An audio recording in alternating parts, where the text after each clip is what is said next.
কোতলপুর সরোজবাসিনী বালিকা বিদ্যালয়ে কোতলপুর থানার উদ্যোগে সাইবার প্রতারণা ও সেফ ড্রাইভ সেফ লাইফ সম্পর্কে একটি বিশেষ সচেতনতা শিবির অনুষ্ঠিত হল। প্রসঙ্গত আজ বাঁকুড়ার কোতলপুর সরোজবাসিনী বালিকা বিদ্যালয়ে অষ্টম ও নবম শ্রেণীর ছাত্রীদের নিয়ে কোতলপুর পুলিশের পক্ষ থেকে একটি বিশেষ শিবিরের আয়োজন করা হয়। এই শিবিরে মূলত সাইবার প্রতারণা, বাল্যবিবাহ ও সেফ ড্রাইভ সেফ লাইফ ইত্যাদি বিষয়ে সচেতনতামূলক বার্তা দেওয়া হয়। বিদ্যালয়ের শিক্ষিকা ও ছাত্রীদেরকে জানানো হয় স্মার্টফোনের যেমন অনেকটাই উপকারিতা আছে, তেমনই কিছুটা খারাপ দিকও আছে। এখন অনেকেই বুঝতে না পেরে সাইবার প্রতারণার ফাঁদে পড়ে আর্থিকভাবে ক্ষতিগ্রস্ত হয়। তাই সাইবার প্রতারণা থেকে বাঁচতে কি কি করতে হবে সেই বিষয়গুলো জানানো হয়। ব্যাংক বা যে কোনো সংস্থার নাম করে যদি ফোনে কেউ ওটিপি চায় তাহলে যেন না দেওয়া হয়। ছাত্রীদের পাশাপাশি শিক্ষিকাদেরকেও জানানো হয় কিভাবে তারা তাদের পরিবারকে এই সাইবার প্রতারণা থেকে রক্ষা করবে। এছাড়াও ট্রাফিক নিয়ম সম্পর্কে বিশেষ প্রশিক্ষণ দেওয়া হয়। আজকে একটা ক্যাম্প ছিল ওনাদের, কালকে ওনারা খবর পাঠিয়েছিলেন। আজকে ওনারা 8, 9 এ সমস্ত স্টুডেন্টদেরকে নিয়ে একটা ক্যাম্প করতে চেয়েছিলেন। একটা ক্লাসের মধ্যে ওনারা সাইবার ক্রাইম সম্বন্ধে শেখালেন যে এখন বর্তমানে আমরা সকলেই স্মার্টফোন ব্যবহার করছি, কিন্তু স্মার্টফোনের যেমন উপযোগিতা আছে তেমনি স্মার্টফোনের অনেক খারাপ ইউজও আছে, যেটার বশবর্তী হয়ে আমরা অনেক সময় বুঝতে না পেরে আমরা সেই ট্র্যাপে পা দিয়ে ফেলি, বা বাচ্চারা তো করেই, বা বাড়ির বড়রাও অনেক সময় করে ফেলি আমরা।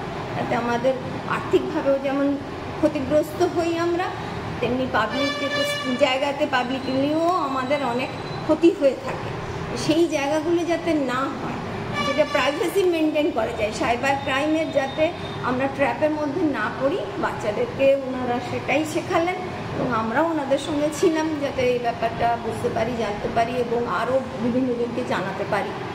এটাই ওনারা বললেন। বাচ্চারা কতটা এখন সবাই স্মার্টফোন ব্যবহার করে, ওরা প্রত্যেকেই হাত তুললো। বাড়িতে নিজের তো ম্যাক্সিমাম জনেরই আছে, আর যারা নিজেদের করে না মা বাবার তো করেই।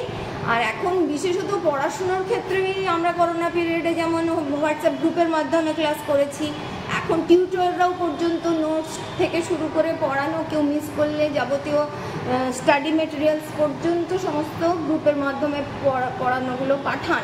তাহলে ওরা তো ইউজ করতে বাধ্যও হয় একরকম। আর সেই জায়গাতে আবার কিছু তো বয়সজনিত কারণেও তারা এটার ব্যাপারে ইন্টারেস্টেড থাকে ফেসবুক ব্যবহার করা, কিন্তু জিনিসটাকে প্রাইভেট করা আর পাবলিক করার মধ্যে যে তফাৎটা আছে এবং কোনটা কতটা বিপজ্জনক, সেই জায়গাটা ওদেরকে আজকে ওনারা জানালেন।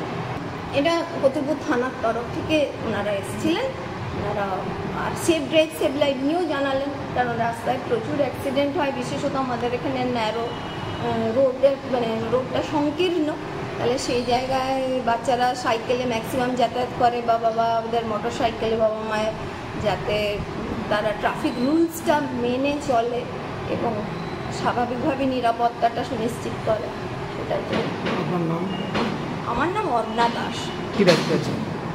আমি কোতলপুর সরোজবাসিনী বালিকা বিদ্যালয়ের headmistress, subject English. Thank you.